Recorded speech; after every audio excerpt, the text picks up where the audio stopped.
think the world needs this. Shout out to Twitter Spaces for giving us the platform to actually bring us together. This is the beauty of having different voices in the room. It's here. It's time. Look at me when I say this. 9 p.m. Eastern. Jody will probably roll up at like 9:05. Blame Jody.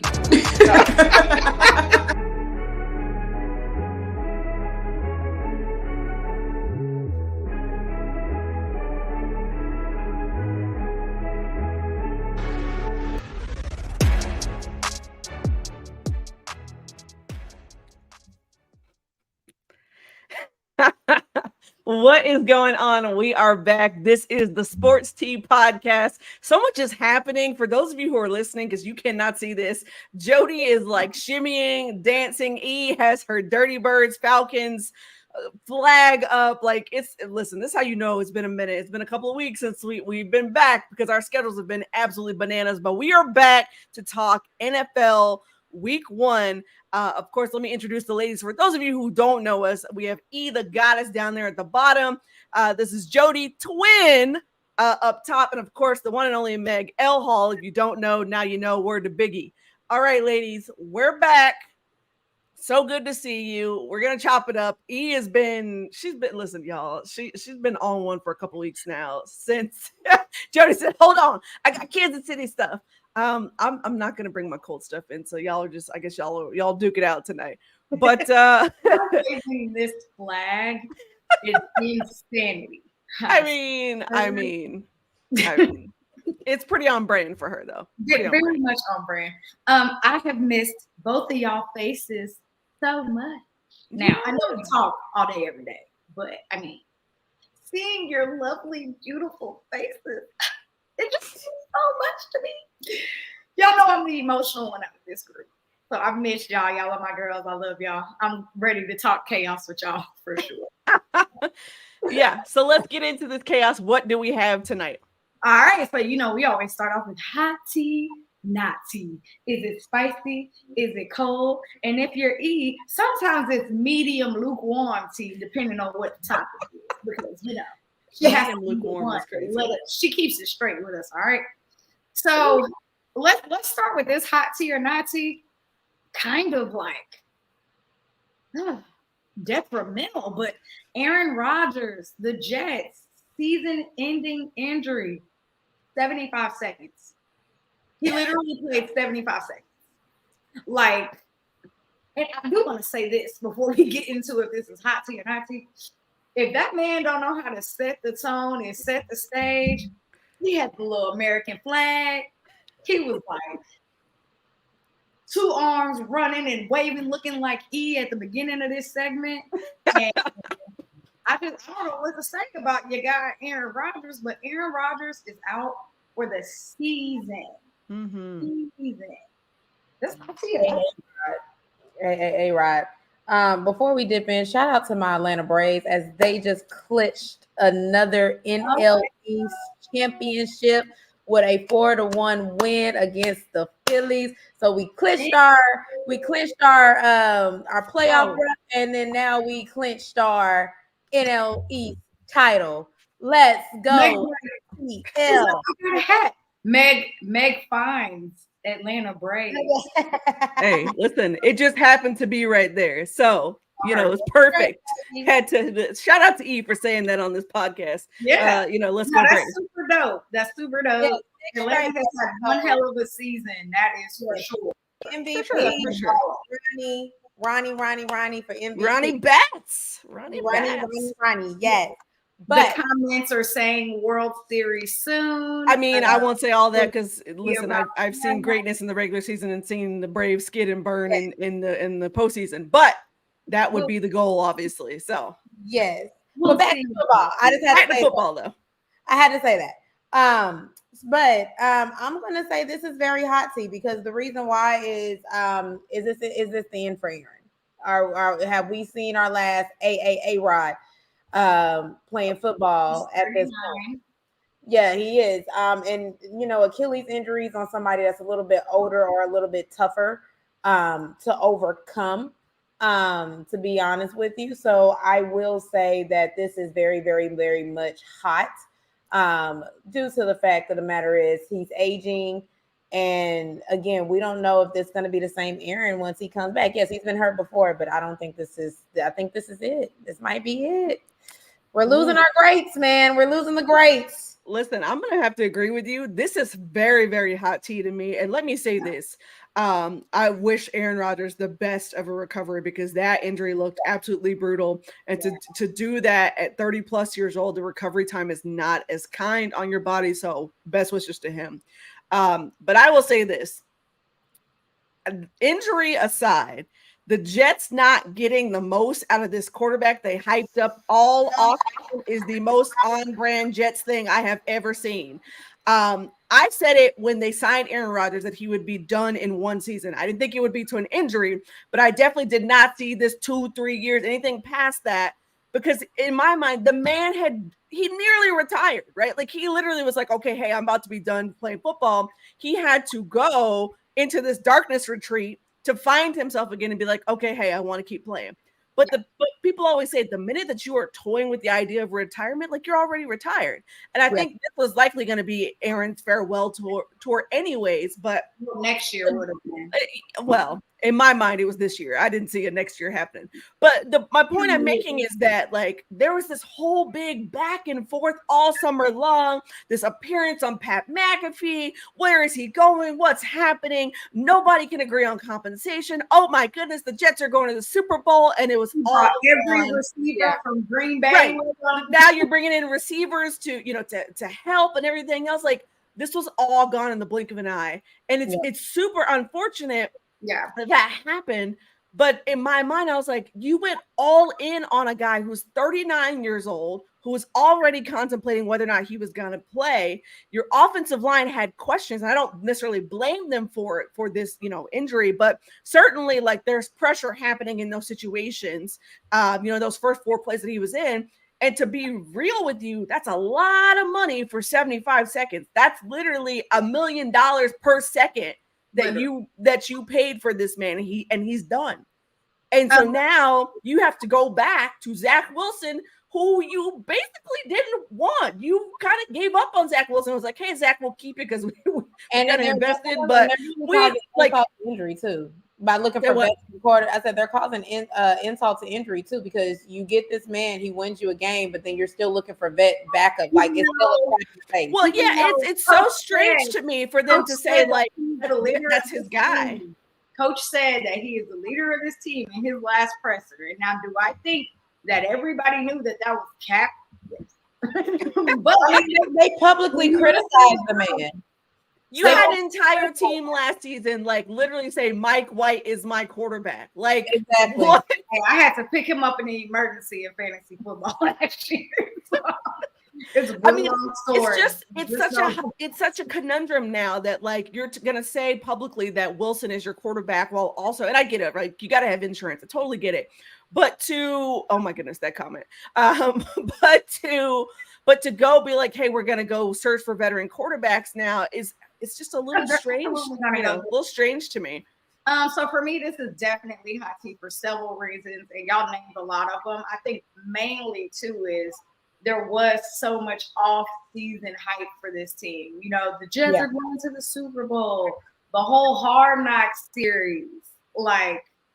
It was a lot of it. I really kind of want to watch Hard Knocks to see what they're saying about this. Hard Knocks is pretty good. I will say I did enjoy it. I wanted to finish watching it before the game on Monday.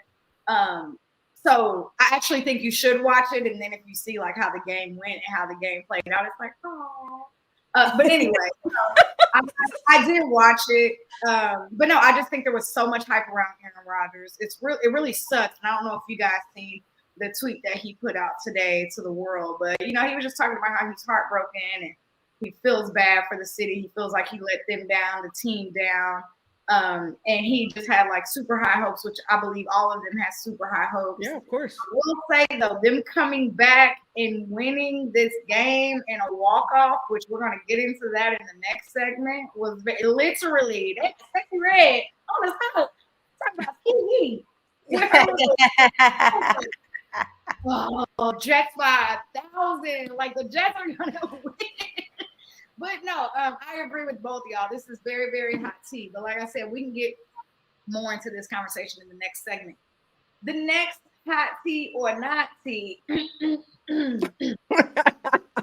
Allen and the Buffalo I'm Bills. surprised she didn't choke on that name. Yeah, I know, right?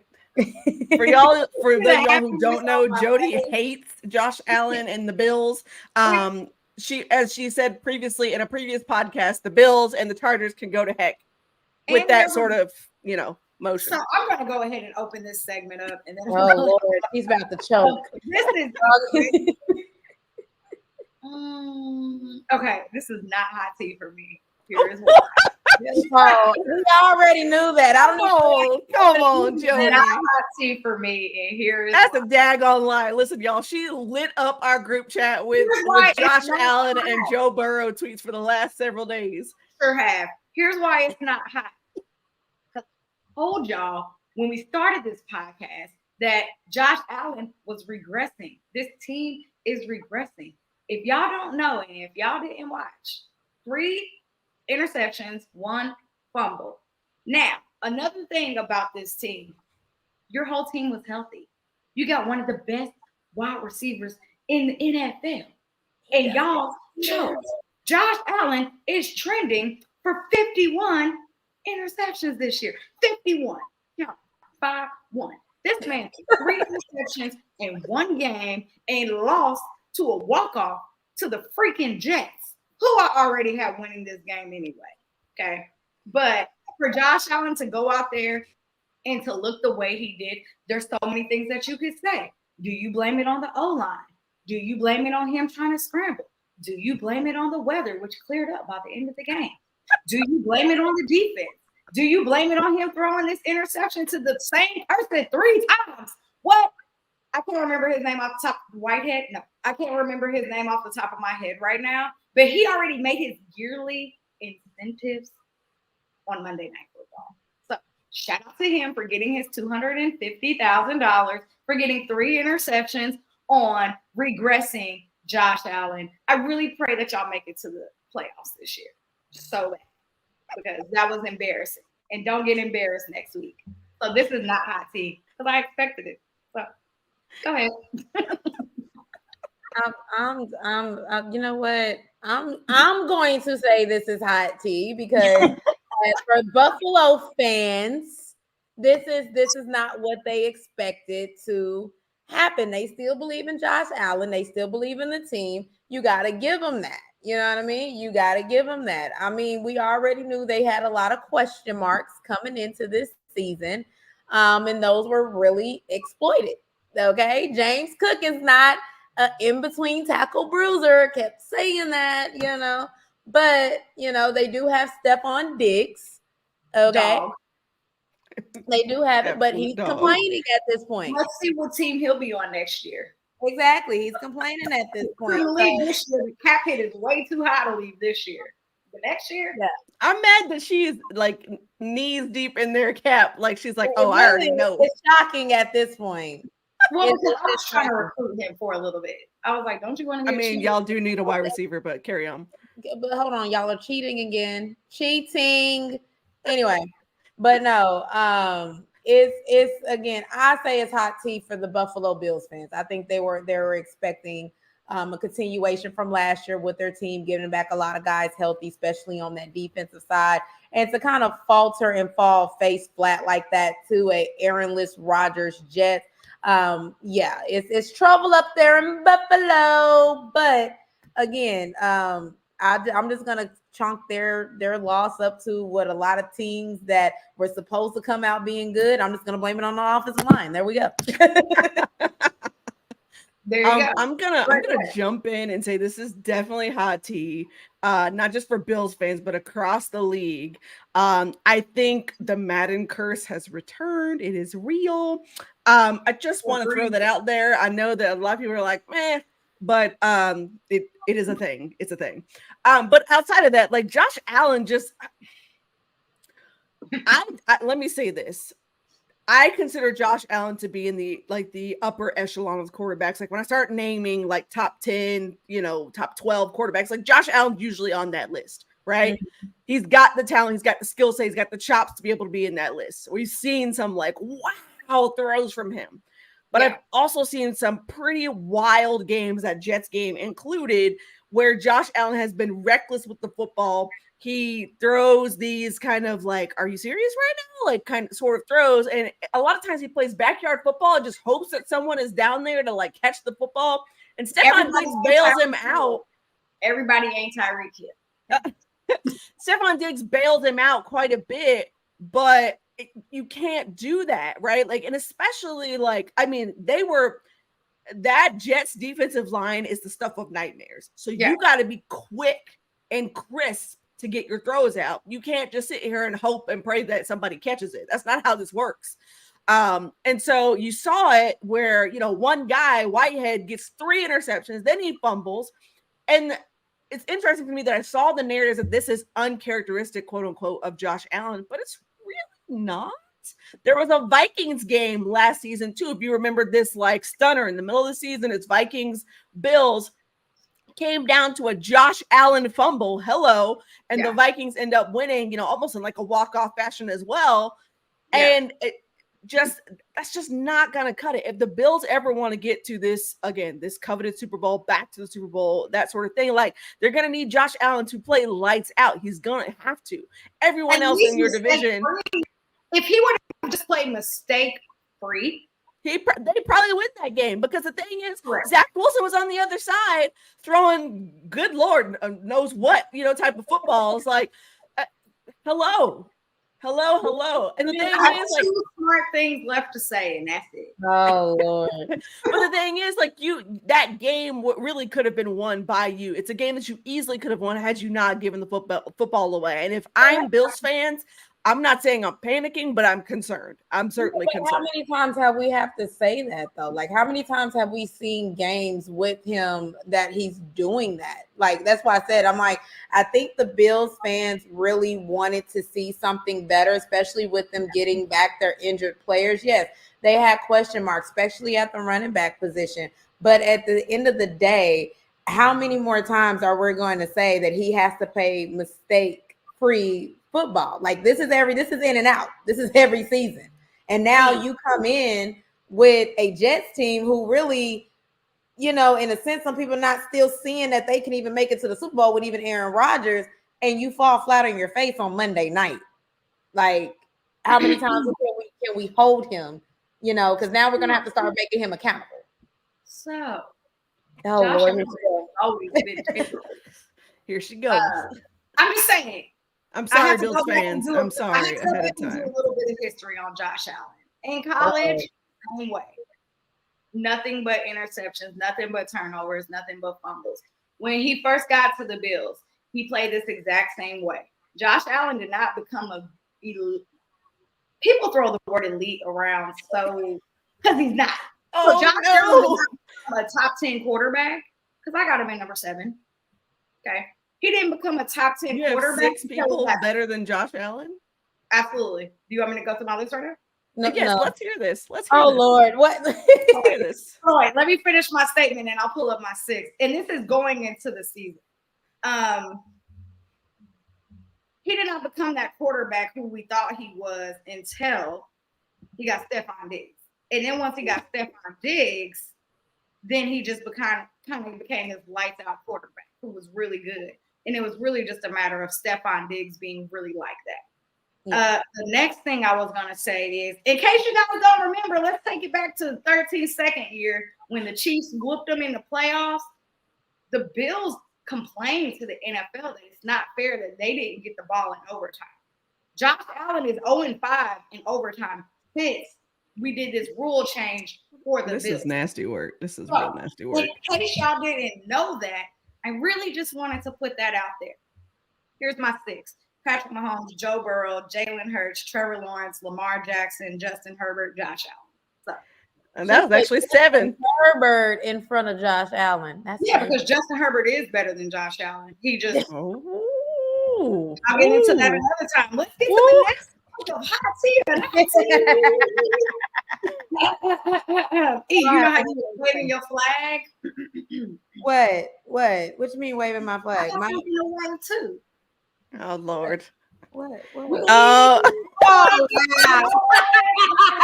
No time for losers. Even though we lost on Thursday, that's embarrassing. It's okay. We're gonna make it up this week. Chris Jones signs a contract for this I quit.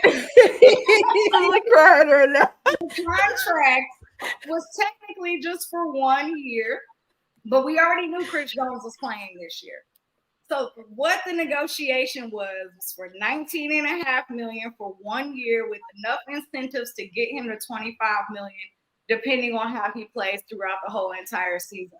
Now, there are a lot of things that kind of come into play with this. One of them being one of his incentives is he can get $2 million if he gets Defensive Player of the Year, including winning a Super Bowl. Now, this is why I say his agents are terrible, because why would you package that up?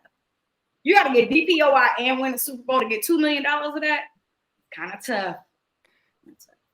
So I think that this is hot tea because his agents are terrible and they couldn't figure out the long-term deal for Chris Jones. What are your thoughts? Oh my gosh. First of all, that was Well, I'm about to get boost for that one. I'm sorry. yeah. Listen, Ty, if you're listening to this, please clip that whole segment when Jody just pulled out that ring. Please clip that. That is He hilarious. waits for a flag for like 3 minutes. Okay. Hey. I mean, yeah, but that Just just go get it. absolutely sent me. That just So absolutely get sent up, me. go get it, come back, sit down. I She mean, was so- still waiting.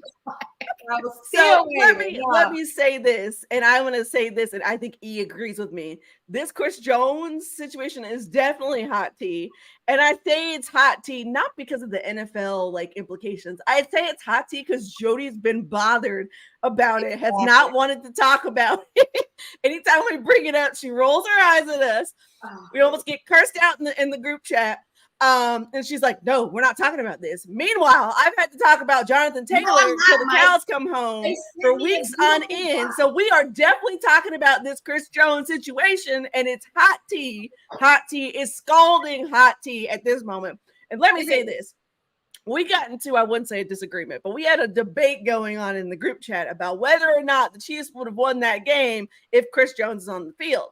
Now, let me tell you this. This is not discounting the Lions at all, but I do think that the Chiefs make a little bit more noise with Chris Jones on the field. He is that much of a game wrecker. Yeah. I think that you're not going to get some of those really crisp runs that the Lions had because Chris Jones is there to blow all that up. And you know, when they didn't see him there, they ran right down the middle because they knew they could. So I think that he certainly makes a difference. Maybe he rattles, Jared Goff. I don't know, but it's definitely a difference. So in my mind, in that game, I agree. that's worth the hot tea like tag right there. Is that like, hey, this guy is a game wrecker by himself. But he's not the sole reason we lost that game. Oh no. No, we never didn't say that. But just the fact that like he could have. The fact they could have helped. I 100% agree with Chris Jones being on the field. The defense is 100% elevated. It's totally different. Teams have to scheme completely different against our defense when Chris Jones is on the field. 100% agreed. Yeah. But Travis Kelce not being out there. I agree. No, I agree. That's Patrick Mahomes' safety blanket. A lot of people who understand this knows that all QBs have a safety blanket. It's either your tight end or your running back, one of the two. Sometimes it's both. I know, for instance, with Matt Ryan loved his tight end. So I completely agree that was a bigger loss. But Chris Jones could have helped kind of stop the bleeding just a tad with some of those run plays, with some of those things that they were doing on offense, on the defense. Again, I agree with you. Bad management because he really didn't change his salary for the year per se. So and he barely broke even because he still didn't get paid for that one that he missed for week one. But he still didn't get paid for that. But I will say our defense without Chris Jones did only hold the Lions to 14 points. I'm gonna tell you this. Going into that game, I would have never imagined that the Chiefs defense would have held literally any single team to 14 points without Chris Jones. Like that's not realistic to me. So that is what made me. And I'm gonna say too, the Lions offensive line had made their mistakes too. I feel like later on in the season we're gonna see a stronger play from them on the offensive line. Jahmyr Gibbs is really a good running back. So again, I feel like the thing is, and like I said, I'm gonna chunk this up to week 1 to all the mysterious, weird woes that happened. Like I feel like I was in preseason still with a lot when I was watching some of the scores when I was at the game, and I'm just kind of like, what the hell is going on? Everybody had rust week 1. That wasn't rust, honey. That was lime scale, hard. I mean, everybody except the Cowboys. Everybody except the Cowboys. We're not even gonna talk about them. Because I have a question. Was that the real Cowboys, or are the Giants just that damn We'll bad? see week 2. Well, no, we won't see until week 3. They play the Jets this week, but we'll get into that later too. Yeah. So, but yes, I agree with Matt. This is hot tea. Finally, it's over. Now you don't have to talk about it. Let's move on. Oh no, we gonna talk about it some more. We are going to talk about it some more. God dang it, I had to talk about JT for like 6 weeks straight. We are talking about Chris Jones. And I'm done. So angry. Okay, let's Look, it's a white flag, so I'm throwing in the flag right now, Meg. I'm throwing it in. This rat, you're gonna next hot tea or not tea, okay? Next hot tea or not tea. Joe Burrow in the Cincinnati Bengals. Joe Burrow threw for 84 yards total. 82 yards total. Barn burner. No touchdown. The receivers got locked up. Clink, clink. The run game was real nasty. They done went to Cleveland and got embarrassed. I mean, it wasn't the first time though. The Browns got their number. You're absolutely right. Although I thought that they would maybe get their lives together, but here's why I say this is hot tea. Highest paid quarterback in the NFL cannot be on the ground. When Patrick Mahomes got his contract many moons ago, we immediately realized that next year you better go out there and get the O-line you need to have to protect They this. just released the lineman too. Yeah, Lyle Collins. If you're gonna it's Lyle Collins. Like, but he was good for them. He just couldn't stay healthy. Hey, they need help. They need help. Him than he was on the Cowboys. I guess. Well, long story short, and Joe Burrow's press conference, was yesterday or today. The boy went out and got a new haircut because he said if you play like that, you got to cut your hair. Listen, when you look good, you play good. Everybody knows that. Like, feeling like money, you're going to go out there and play like money. Joey B was always flagged out. It didn't matter what his hair was doing. Right. I think he said, listen, I'm worth 200 plus mil right now. I got to look like it. So, right. Well, the GM needs to say, hey, I need my QB to look like a QB, but I need my offensive line too to look like an offensive line. That's another thing. We always have to talk about Orlando Brown Jr. No, okay. No, look, no, but listen, this is not going to be let's rag on every former Chief here. We're trying to talk some football here. I'm so sorry to the audience. He's on their offensive line. This is a nasty work agenda here. A super nasty work agenda. 5 times. That's all I'm saying. Like, you better add that. But the thing is, but let's be real though. When have the Bengals had a great offensive line since Joey Burrow's been there? They haven't, but this was the year that they upgraded. They didn't upgrade. They said they did. Beyonce. They didn't say let me upgrade. Okay. They didn't go get a new purple ring. Okay. They didn't upgrade nothing. It just it stayed stale and it stayed like, hold on, let me put on my Kiki Palmer. It's just stale. Okay. Just stale. That's what it is. I will say this about Joe Burrow. I still have him as the top 3. He's my top 2 quarterback. He's number 2 right behind Patrick Mahomes. Yeah. He did not play at all during training camp, right? He was battling an injury. He definitely had a lot of rust, clearly. I expect him to be a lot better going into week 2, but week 1 was disgusting work. But if I have more faith in him getting it together than Josh Allen getting it together. I feel like, again, week 1 was just, in my opinion, was preseason number 4 game. Because it was just a lot of things that I was like shook and stunned with. And I think with him not practicing possibly during preseason, getting that workout in, it probably led to that. It probably was the offensive line. They just probably didn't have it together. Maybe play calling. again, I feel like there was a lot of factors that went into that because again, I get that the Browns have their number. I get that. But when you got Myles Garrett practicing his crossover in front of the offensive line before he gets in his stance, I'm sorry. All y'all need to line up and get slapped because that is the very form of disrespect. I'm sorry. Myles Garrett, will you marry me? Jody, please. Next subject, please. What else do we have on the hot tea or not tea? Lord have mercy. We're already 30 minutes in, haven't even got through yet. He was really good. Okay, last topic of hot tea or not tea. We have to talk about the Miami Dolphins. What in the world happened down there? What in the world happened? Tua went nuts. Tyreek Hill went bananas. Like, I mean, they put together something that play calling, incredibly good. The Chargers did charge though, right? The Chargers charge is crazy. They didn't. The bump up wasn't really there, so let's not even say that. I mean, it's Staley on the other side, right? Like exactly. you kind of know what you're getting yourself. Well, true, but Staley is still there and responsible as well. I mean, I'll say this, and I'll just jump in and say that this is definitely hot tea for the Dolphins. They feel like, and I think their fans feel like they've been getting disrespected for a while. I think if Tua stays healthy, they definitely make some noise in the AFC East. The other thing is, and I'm just gonna throw this out here. Tua had a little spice to him before the season started. He was a little miffed, I would say, by the comments made by Ryan Clark.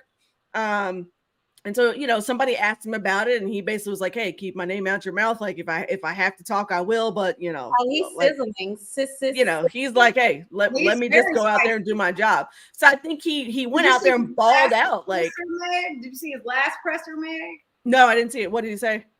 It was something along the lines of people said that you don't have a deep ball. What would you say to that? Oh, I don't care. Is that? Yeah, I saw that. He threw for 400, 60-something yards? Like, and I can't remember the exact stat, but he was like, I think 469 yards says differently. And I was like, oh. Listen, Tua was like, hey, listen, y'all are gonna stop disrespecting me here. And here's the thing: before Tua got hurt last season, they were on a tear. That team was playing extremely well, but this all is predicated on Tua's health. So if Tua stays healthy, and now that Aaron Rodgers is done for the season, I mean, shoot, the Dolphins could, haul off and win the division. Like, it's very possible. We're gonna put emphasis, and we're gonna put stars, and we're gonna shoot fireworks and rockets if Tua can stay healthy. Yes, and I hope big emphasis on that. Go as far as Tua can take them. If Tua can get them through 17 games, they're good. Okay, more than 17, they plan on going.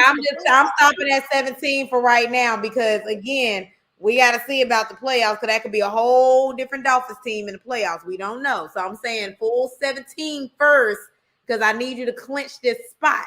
But if y'all can clinch the spot in the playoffs and you can go out and really, in a sense, show us and be the same Dolphins in there plus more, then yeah, we can have that conversation. Right now, I need him full 17. So someone in the comments says, I don't like this. If Tua can stay healthy thing, you can say that about every team contending. That is very, very true. However, but we just know Tua's situation that has happened last year. I agree. If Lamar stays healthy, like all of these stats are very true. I could also say if Lamar stays healthy. I could also say if Brock Purdy stays healthy. I could also say if Josh Allen stays healthy.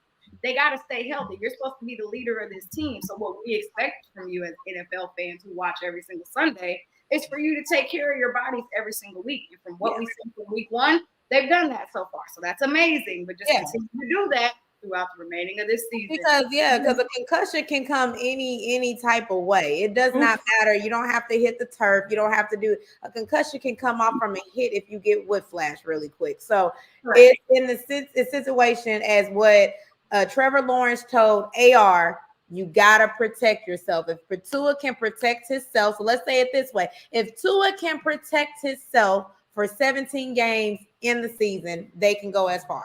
I will say one thing that I've seen Tua do differently is slide and not go ahead. There you go.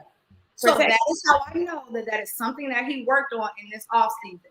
most football players played baseball as well, right? I think you can usually put those two analogies together. Yeah. You got to slide. You can't panic under pressure and just go head first. And that was one of the biggest issues with Tua last year. And he's cleaned that up already. So praise God. Hallelujah. Just continue to do the things that are best for you. And they did go out and ramp up that O-line a little bit. They did. Him be a little bit more.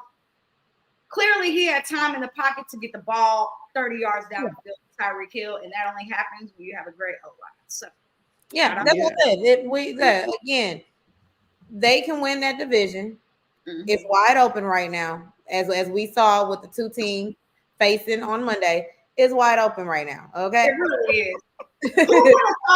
Who would have thought that the Chiefs, the Bills, the Bengals would have all lost their first game? Hey. When they broke welcome to the NFL. Exactly, because when they broke down the divisions, and it really showed for y'all division, Jody, that the Raiders were the only ones to win. The Raiders. The Raiders were the only ones to win. That's crazy. I will say we were all praying really hard that the Chargers lost. So when they lost, we were all so much happier. That was great. Let's do a little bit of week one recap. We've actually talked about a lot of the teams on the list, so I'm just going to call out the teams we haven't really talked about. So let's do it. Let's kind of get into that Cowboys-Giants game a little bit. So, I mean, there's not really a lot to say. It was torrential downpour for like majority of and I fell asleep. So help me out because I really did. I fell asleep. That's how bored I was. I watched that game, and let me say this. I want to tell you all this if you haven't seen my tweet about this. So for those of you who don't know, I just started a brand new job on Monday, and I'm in the Slack. Thank you. I appreciate that. I'm in the Slack with my colleagues. It's my boss. It's my big boss as well. Everyone's in there. And my big boss is like, hey, I don't know about our Giants this year. And my boss, who's also a Giants fan, was like, what makes you say that? And I responded back, and I was like, a 40-0 loss in the rain. And that was my first day on the job. So from the top rope. But the point, hi guys, I know I'm new here. Hey guys, I'm Meg. Nice to meet you. Insert the meme. I'm out here getting cooked. But the point being is that, like, I don't think this is so much of the Giants being bad as it is the Cowboys being good.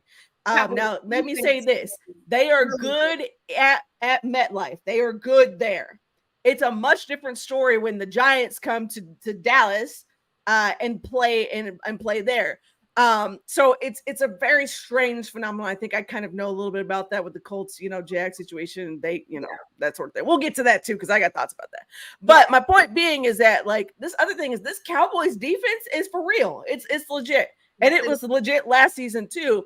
And I think people kind of forgot about that in the offseason. But here's the other thing. I love that they moved Micah to edge. I love that they moved. But they should have been did that. I think. Yeah, that was like long overdue.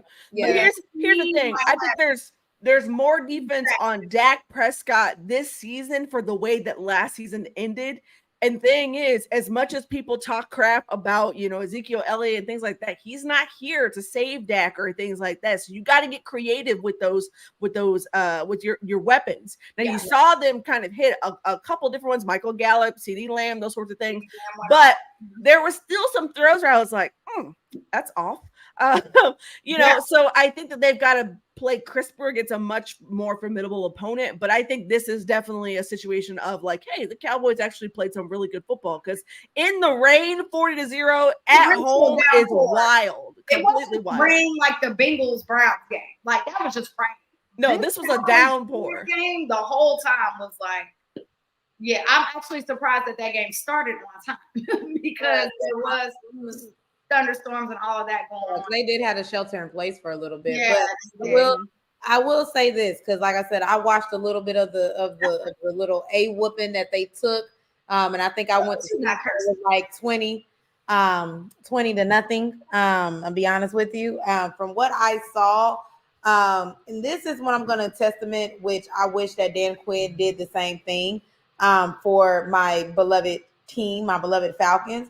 If he would have had the right pieces together, we could have had that same defense of what he put and produced in Seattle. And I think moving Micah to edge really helped that and really solidify that, because now he has the defense that he had back in Seattle. And like I said, when it comes down to you actually putting the right pieces together, the Cowboys have that formula. Now, we're going to go to the offensive side of the ball, because your defense is only going to take you as far as what your offense can take you. Now, Dak, baby, you showed us that you got it. You showed us you got the arm. You showed us you can play in anything. You didn't throw any interceptions on Monday, and which was shocking in the rain. Exactly. So you showed us you are competent enough to get your team one to the playoffs and get your team to the NFC Championship to get yourself to the Super Bowl. Now, if that does not happen this season, that is a waste of a defense. That's all I got to say. Man, if I can think of like 2 or 3 pieces on that defense, I would love to have on mine. So if Bingo, me too. If they selling pieces next year, let me know. Baby, we going shopping. What we talking about? We got a little more money next year. I know we had $7 all this year. Look, we finna come into some more money with them Falcons. So baby, we been let's get to the next game. Let's go Colts Jags. So I definitely watched this game, right. So I was traveling back to Dallas from Kansas City from going to the home opener. So I actually missed like the first half of all the noon games. I only got to watch like the back half of it. But I seen that the Colts were giving the Jags a little bit of hell, which I expect, because for some reason the Colts love to give people hell. And I do want to compliment AR suits. I really liked that. That was cute. Anyway, wow. But talk about your Colts, Meg. Wow. She was like, talk about your little Colts. Go ahead, girl. I missed the first half of the game, so I really wanted to know. I really want you. Are you by chance watching the WNBA game that's on right? I was before the podcast. So well, Connecticut was up like by 14. They're up. Okay. All right. Yeah. All right. That's kind of what I expected. All right. Carry on. So let me say this. I was actually covering the Dream game when this game was on. So I had to go back and I know, but just great timing. Oh yeah, they were playing. They were playing Dallas. Yes, they were playing Dallas. Yes. So I had to go back and watch the game after the fact. So I kind of saw some of what was happening as it was happening in real time. But to go back and watch that game, this is what I saw. There's been a lot of criticism on Anthony Richardson for not being able to throw the intermediate throws, the throws that are in 1 to 20 yards, right? Yeah. A lot of his throws came from there. So there were several, maybe I'm undershining you, but 19 or so in the 1 to 9 yard range. Now, why is that important? Because that was a really big knock on him before he got to the Colts. He couldn't do that. It was a really big knock on why people said he shouldn't have been drafted so high. He could throw a pretty deep ball, but he can't put touch on, a 6 yard pass. So that was important to see him do that. The other thing that I really liked out of this Colts team is that after essentially being punched in the mouth by the Jags, they came back and answered with a beautiful screen. Oh my goodness, a screen. And if you know Colts football, then you know why I'm so excited about a screen, because we cannot run those. But a screen for 39 yards to the house. Mm-hmm. That's important because the Colts could not do that in previous seasons under Frank Wright. They could not. Hey, I saw that. Listen, thank you. Shout out to you, Braylon. Appreciate you. Me and Meg fighting this week. We're not fighting. It's not a fight. You can be fighting by yourself in the comments and our group chat and all that. It's not a fight. We definitely don't have beef. It's just the playoffs, and I have my thoughts. Shameless plug for my article I wrote today. Go find it out on ftw.usatoday.com. Go see all my predictions for the WNBA playoffs. But my point being is that this is a very, very good sign for this Colts team, who was able to hang tough, hang loose. You saw some really good plays from that defense. DeForest Buckner is doing DeForest Buckner things. Grover Stewart, you know how I feel about that man. Just so underappreciated. I was like, what? I mean, but let me say this. The Colts defensive line is really nice like that. And the fact is, two things that also happened, and I will say this, is that they moved Kwity Paye to the other side, which was great for him. He showed up. Samson Ebukam is as advertised. Now, he's not going to have the production, so to speak, that Yannick Ngakoue had, where you're just racking up, not that Yannick had a whole bunch of sacks, but essentially getting sacks. But he's super disruptive. And you saw that. He was popping up, all over the place. So I will take that. Zaire Franklin, 18 tackles and a drug test on Monday to confirm that he was human, that he wasn't on anything else. For real? He did. He absolutely did. Yes. That is nuts. Yes. But my point being is that, like, this Colts team had some fight. Now, they're not going to win a lot of games. Let me say that again. They're not going to win a lot of games, but they will at least be competitive and show you that, like, hey, we got some fight. We're a young team. We're rebuilding. We're going to be here. I said 6 games for the Colts. I still am going to stick with that prediction. Oh yeah, same, TJ. Josh Downs is a dog. But I think the Colts are going to be fine. And I think here's the thing. The Jags obviously came in believing that they could win that game, but for that game not to be a blowout, especially the way that Calvin Ridley was essentially wrecking this really young secondary.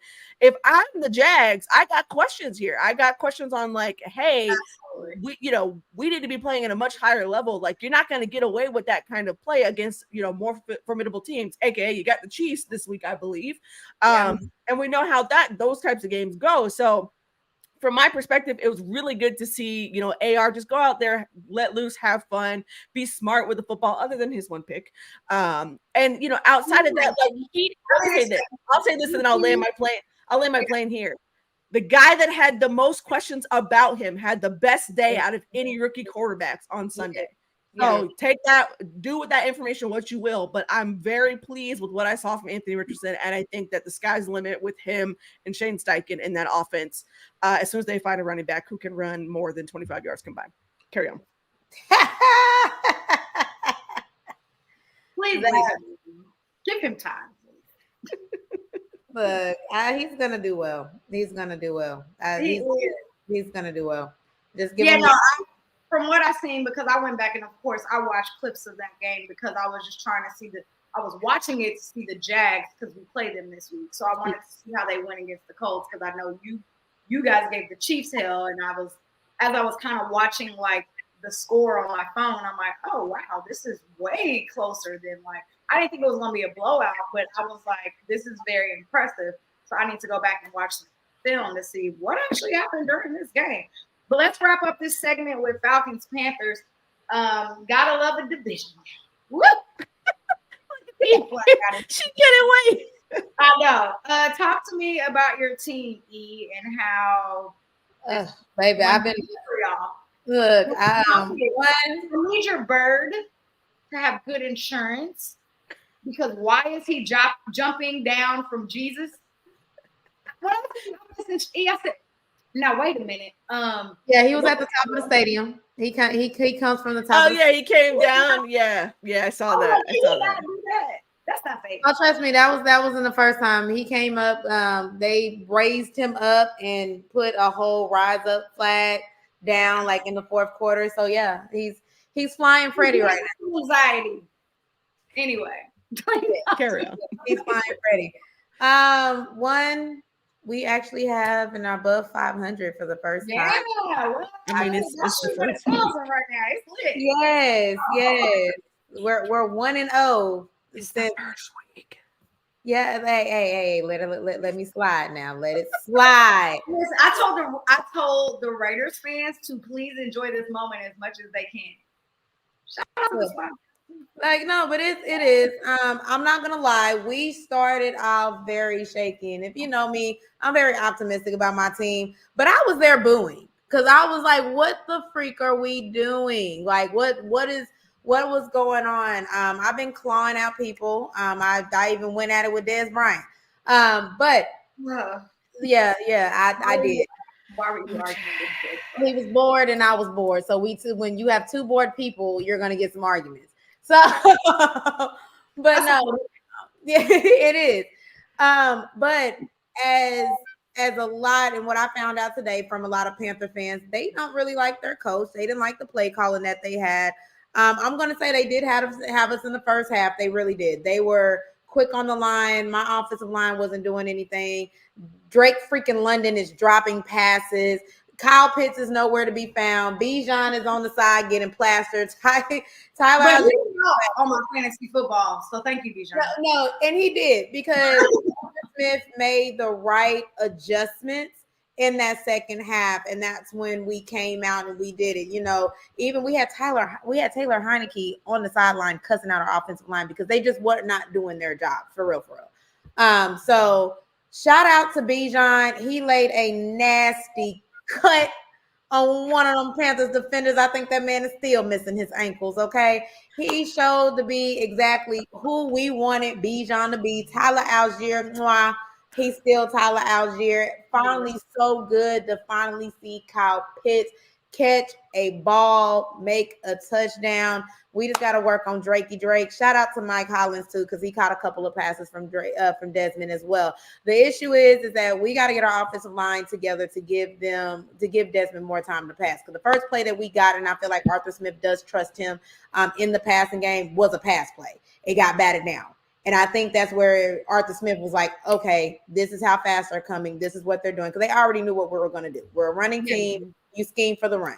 Already. Games are always so different than playing. Oh, yeah. It doesn't matter. They know you the most. They have the most tape on you.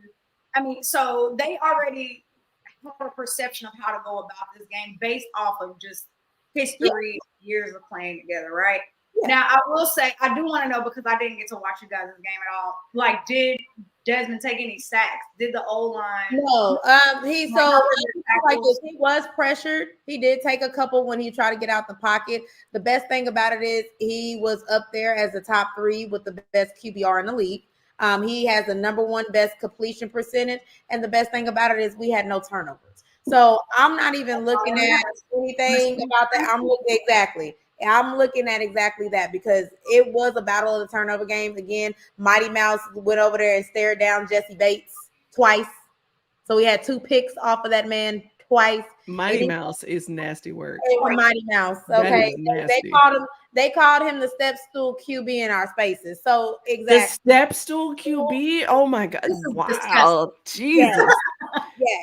Yes. And thank you. The key was to never throw any interceptions. Again, I'm not expecting Desmond Ridder to go out there and be a Patrick Mahomes throwing 400 yards. I don't need him to be a Trevor Lawrence. I don't need him to be a Jalen Hurts. I need him to be Desmond Ridder, and I need you to be a game manager. 250 or less, I am cool with that. I don't care how many passes that he has thrown. As long as the check down, baby. That's the thing. I'd rather dink and dong and be a Drew Brees, because Drew Brees helped Michael Thomas become Mr. Slant Man.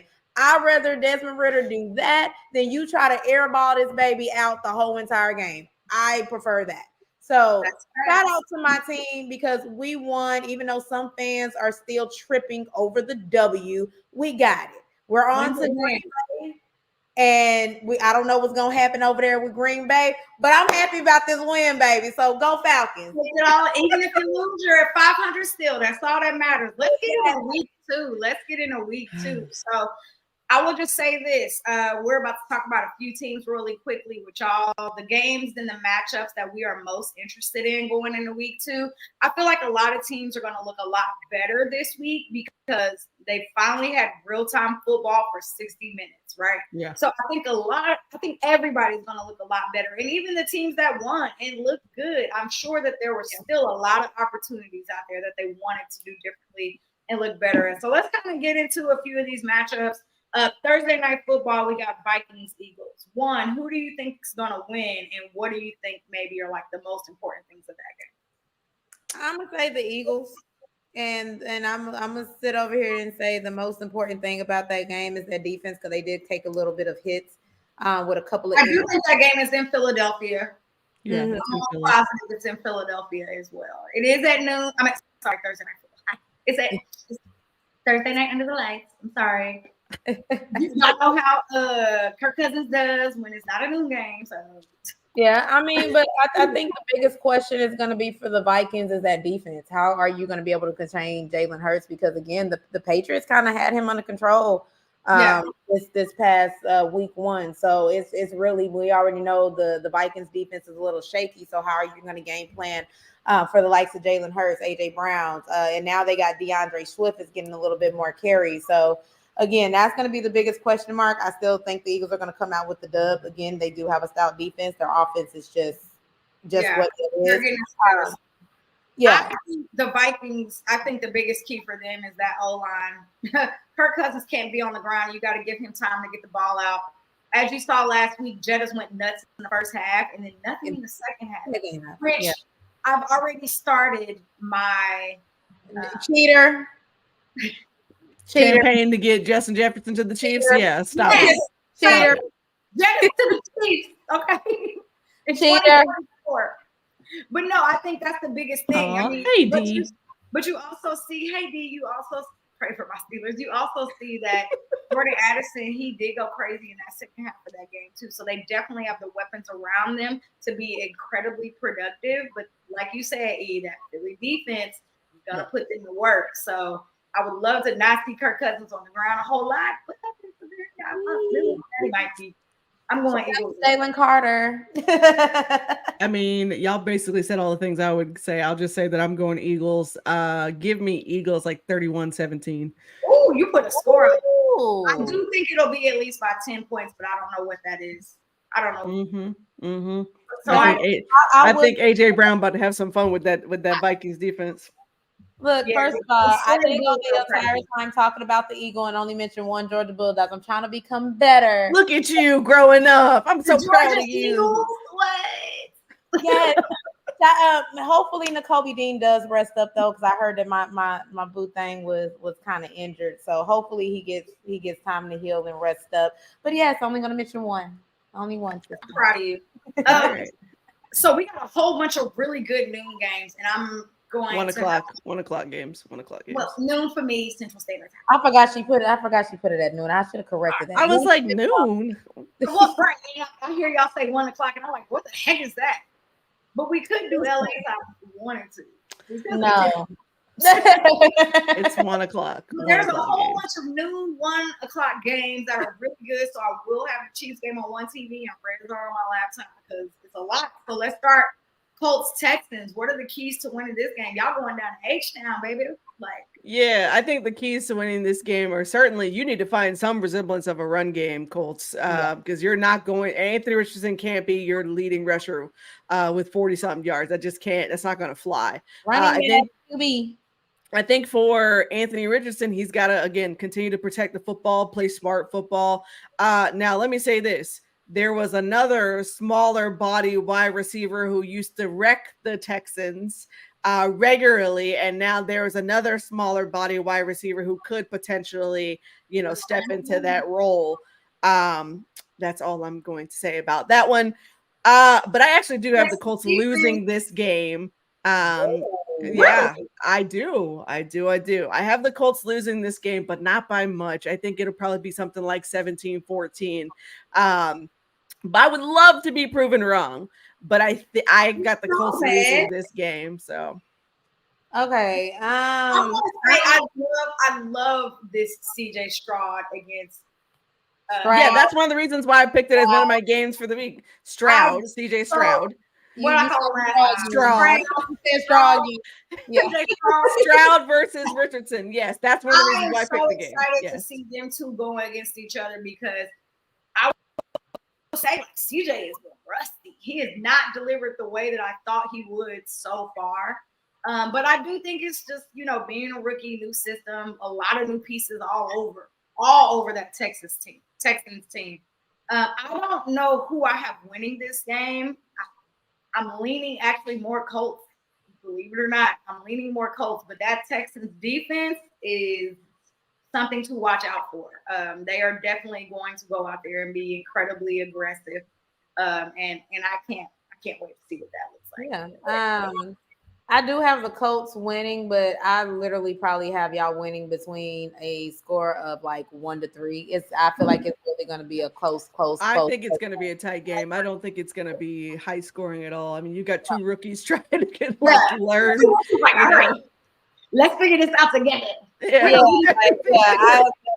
just feel like it's going to be a close. I just feel like it's just going to get edged out just a little bit more. So, but again, the game really can go either way. But yeah, and see, they got Texans have injuries, and What's the already have a guy? Was it Petrie is the one with the bruised lung? Is that Yes, who's got the yes. bruised lung? Yeah, okay. That I didn't was. realize Jimmy Ward was hurt too or had injuries I don't too. think I knew. I don't think I knew that. Yeah. I knew Petrie was though. Yes. yeah. Next game, another noon game. Chargers Titans. Chargers Titans. Chargers should win this. I honestly have the Titans winning this. I feel what like you have the who winning this? D-Hop is questionable as of today. Man, I saw that, and my fantasy team is already upset. Yeah, I'm the only reason I have the Titans winning if Tannehill can get those interceptions together, because I think it was like 2 or 3 interceptions he had in the end zone against the Saints. But again, he's playing the Saints. You know what I mean? So again, but the Chargers have a lot of people out this week too. They are a little beat up. They do. So that's why I'm kind of leaning more towards the Tennessee Titans a little bit. I feel like this could be a close game too, but I'm leaning more towards the Titans for this. Like I said, if Tannehill can really get those interceptions together, I know a lot of people had question marks about the offensive line. The offensive line was holding up a little bit. I mean, they was 3-3, then 9-9 with the Saints until the Saints just finally went zoom and took off. So I mean, I think selfishly, I want the Chargers to win, for obvious reasons. But realistically, I think it's a Titans win. But I do think it's going to be a battle. I don't think that Justin Herbert is a slouch by any sort of standards. Oh yeah, and I think that this is going to be a really fun battle to watch. That Titans defensive line, and especially their safety room too, get to Justin Herbert and those wide receivers. So I would be interested to see how this game goes. Yeah, I agree. Chargers, I think I read it. I think it said Eckler ankle. And yeah, Eckler had an ankle and a back injury. Both second string. So yeah, man, I've been out of pocket for like 2-3 days. So all this is like yeah. So I do have the Chargers still winning that, because I think that they're going to play fastball, even though they have these boys out, and I think they're going to be able to go out and put a lot of points up. That's all right. We'll see. Next game, Chiefs Jags at noon in Jacksonville. So I will say there are predictions right now of thunderstorms happening during this game. Question is Travis Kelce going to be back? So Travis Kelce today practiced limited. Him and Chris Jones were both limited. However, there is a video floating around from one of the reporters in Kansas City, Aaron Ladd, and it's Travis Kelce running and jumping on Chris Jones, giving him brotherly love. So he was out there today with a compression sleeve on his knee, and that's just more so trying to keep that fluid out, trying to keep the swelling down. But just looking at him, just like in that quick moment, I would say that he's going to go. I will say another Chiefs reporter who is a bettor, Mr. Mark Gunnels, he said that the prize bets are already out for Travis Kelce. So go with that. Go get that anytime touchdown on Sunday for Travis Kelce, because Vegas knows everything. So I do think that we will see a little bit of both. We will see Travis Kelce. We will see a little bit of Chris Jones. I think the boys are back. That's what they say. The band is back together. So we will see a little bit of them. And if Travis Kelce is on the field, that's definitely going to make a difference for this offense. 16 are over. I will also say Sunday is Patrick Mahomes' birthday. So give me Chiefs. I'm letting That's all you had to say. Give me Chiefs. That's what I said. I'm letting Jody get it out because I was already going to go with the Chiefs anyway. Well, listen, again, selfishly, I want the Chiefs to win. Anyway, it's because hello. But I knew how that. You remember how that game went last year? That was a crazy game between them. So, but it's Patrick Mahomes' birthday. I don't think the man's going to lose on his birthday. And another thing to remember, there's a few things to remember. One, just because I watched every single pre and post game presser, Patrick Mahomes is not happy. Very, very pissed off in every presser this week. Right after I would be too if Kadarius Toney dropped every ball that I threw to him. Well, but the thing about Patrick is he took accountability for it. He was like, all of it's on me. It's all my fault. I got to be better. What else did you expect Patrick to say? Like, Patrick's not going to go out there and throw anybody underneath the bus, but The man Well, was like, I trust him. His words were, I trust him that he's going to catch the ball, aka you better catch it the next time I throw it to you. All of the time. because Chiefs Kingdom almost killed him. So, with that being said, Kadarius Toney, who was not scheduled to speak today in the presser, came out in the presser and spoke, and he held accountability and he apologized, and he said that he's been staying after practice every single week and been getting extra catches. I will say though, I said this earlier, a lot of people who did not play at all in camp or in any of the preseason games looked incredibly rusty.